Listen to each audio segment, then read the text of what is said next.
It's going to take a lot of restraint. It's going to take a lot of discipline. It's going to take a lot of focus to not just be like, rah, I'm just dropping a bunch of music. Here's the EP. No one asked for an EP. Here's an album. No one asked for an album.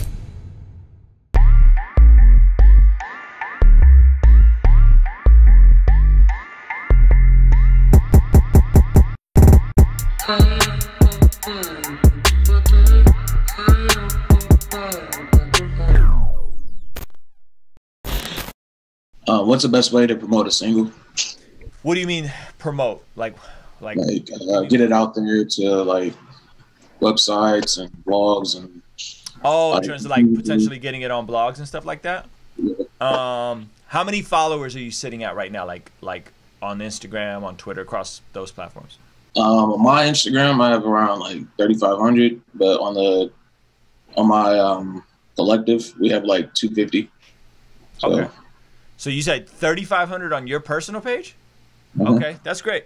Okay, so have you seen the video I did on how to get discovered on Spotify? I think so, but I don't remember. Okay, so I would check out that video, how to get discovered on Spotify. Here's the dope part right now. If you're making fire music, right? If you're making good music, you can. Oh, Jordan just added it to the chat. Very cool. Okay, thank you, Jordan. No problem. If you are making good music, Spotify will reward you. YouTube will reward you, right?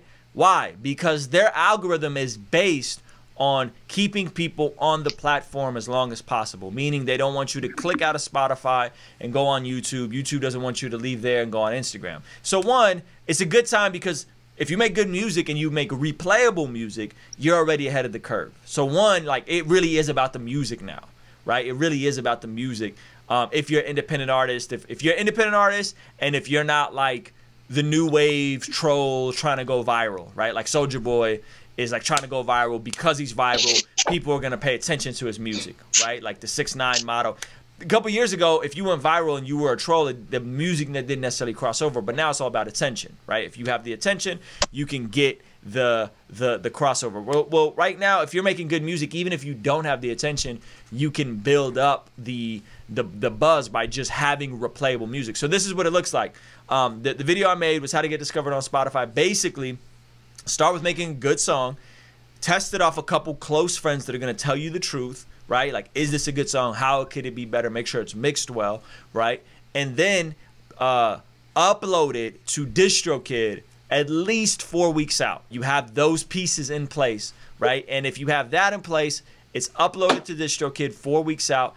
Get it to DistroKid and then create a pre-save campaign, meaning pre-save, tell all your friends and family to pre-save, to all your followers to pre-save, post on Instagram, creative, you know, whether it's visuals and music videos or clips of visuals or snippets of the song or just dope photos that tie into the photo shoot and the album cover of the song, right? So boom, you're posting these little snippets, you're posting these little things and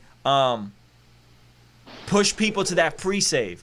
And then the objective is if you only have 100 Spotify followers, do you know how many Spotify followers do you have? Yeah, it's around like 100. Okay, boom. Say you have 100 Spotify followers, but you have 3,500 Instagram followers, and you can convert half of those into pre-saving the song and listening on the first day. What's going to happen in Spotify's algorithm is they're going to say, oh, who's this dude? He only has 100 followers, but he had 1,500 plays the first day. You're actually at an advantage, believe it or not. So this happened to John Keith's older brother. This happens all the time, but John Keith's older brother, Shua, had a song come out. He had less than 100 followers on Spotify. Song comes out, boom, first day gets 1,000 plays. That sets off bells in their algorithm, and they say, how did this dude with only 100 followers get 10 times the amount of plays as followers? Okay, so then he got added to a bunch of playlists, right? Because he got added to a bunch of playlists, now the song has hundreds of thousands of plays. He has 17,000 monthly listeners, and he still is building his followers up. You know what I'm saying? So those steps right there, I think that right there, start there. Like start on that wave, and then if you could simultaneously work a music video drop at the same time, and then just do that, boom. If you could do that, you know, once a month for 6 months, and just keep refining that process. It's going to take a lot of restraint. It's going to take a lot of discipline. It's going to take a lot of focus to not just be like, rah, I'm just dropping a bunch of music. Here's the EP. No one asked for an EP. Here's an album. No one asked for an album. You know what I'm saying? Like you give them a hot single, make sure it's replayable. And that's the tough part, is making good music and making replayable music is still hard. You know what I'm saying? Like it's still tough to make a song people want to go back to. That has to do with the melody, that has to do with the tone of the voice, that has to do with the mixing. You might have a great song, but it's mixed poorly, and everybody thinks like bad mixing is cool because like XXXTentacion or whoever did the distortion thing, and so everybody's like, it doesn't matter, I'm going. No, like even that, there was still a method to that madness. You know what I'm saying? Like, so the mixing has to be right, so your ears aren't fatigued listening to the song, right? So there's all those pieces in place that if you make a great replayable record, the algorithm gods of Spotify will reward you. You know what I'm saying? Like they will reward you, and stuff will just organic. Like I got an email today. Spotify did not show John Keith a lot of love on Honey Blonde. Apple Music did. Apple Music killed it. Front page, the whole bit. Spotify didn't really show him a whole lot of love, but because he made good music, that's God.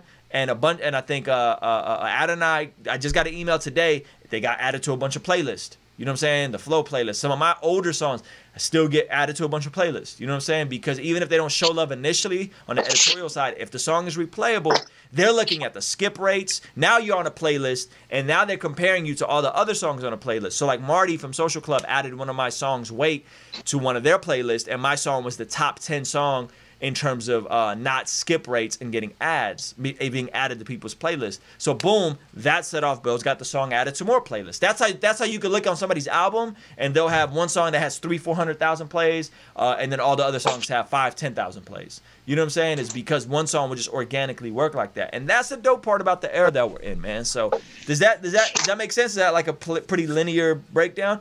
There's a link. Go watch that video, and then you can sign up for the little Spotify checklist thing that I have, and just follow that checklist, because I created an actual checklist for people to walk through this process.